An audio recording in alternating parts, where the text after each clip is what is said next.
அஸ்ஸலாமு அலைக்கும் வரஹ்மத்துல்லாஹி வபரகாத்துஹு.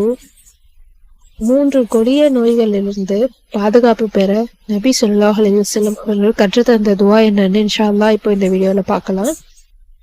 பார்வை இழந்து, வாதம், குஷ்டம் போன்ற கொடிய நோயிலிருந்து பாதுகாப்பு பெற இந்த ஒரு துவாவை நாம ஊதி வர வேண்டும் இன்ஷா அல்லாஹ். அதனுடைய ஹதீஸ் என்னன்ட்டு நாம பார்க்கலாம். இப்போ ஹஜ்ரத் கபிசா பின் முகாரிக் ரலியல்லாஹு அன்ஹு அவர்கள் கூறினார்கள், நான் நபி ஸல்லல்லாஹு அலைஹி வஸல்லம் அவர்கள் சமூகம் வந்தபோது எதற்காக வந்துள்ளீர் என்று நபி ஸல்லல்லாஹு அலைஹி வஸல்லம் அவர்கள் கேட்டார்கள். அதற்கு நான், என்னுடைய எலும்புகள் பலவீனமாகிவிட்டது, அதாவது வயதாகிவிட்டேன், அல்லாஹ் எனக்கு பயனளிக்கும் ஏதாவது ஒன்றை தங்களிடம் கற்றுக்கொள்ள தாங்கள் சமூகம் வந்தேன் என்று கூறினேன்.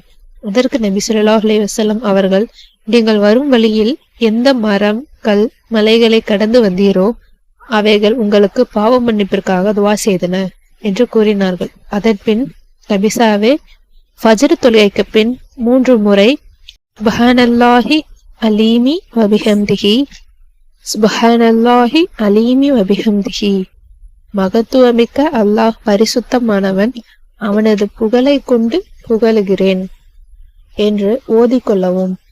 அதன் மூலம் பார்வை இழந்து விடுவது, வாதம், குஷ்டம் போன்ற கொடிய நோயிலிருந்து பாதுகாப்பு பெறுவீர்கள். கபிசாவே இந்த ஒரு துவாவையும் சேர்த்து ஓதிக்கொள்ளுங்கள் என்று கூறினார்கள். அந்த துவா என்னன்னா, அல்லாஹும்ம இன்னி அஸ்அலுக மிம்மா இந்தக வஅஃபில் அலைய மின் ஃபல்லிக வன்ஷுர் அலைய மிர் ரஹ்மதிக வஅன்சில் அலைய மின் பரக்கத்திக.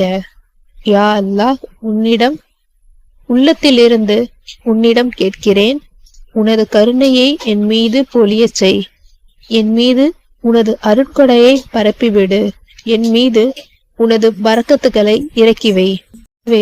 நபி ஸல்லல்லாஹு அலைஹி வஸல்லம் அவர்கள் ஹஜ்ரத் கபிசா பின் முகாரிக் ரலியல்லாஹு அன்ஹு அவர்களுக்கு இந்த ஒரு துவாவை கற்று தந்திருக்காங்க.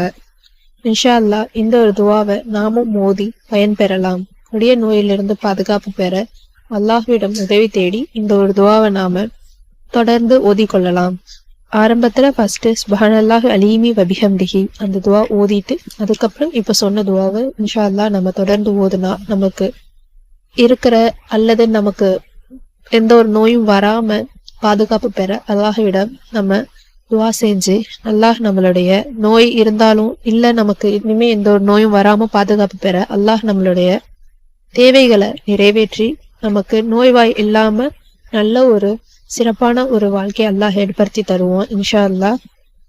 அஸ்ஸலாமு அலைக்கும் வரஹ்மத்துல்லாஹி வபரகாத்துஹு.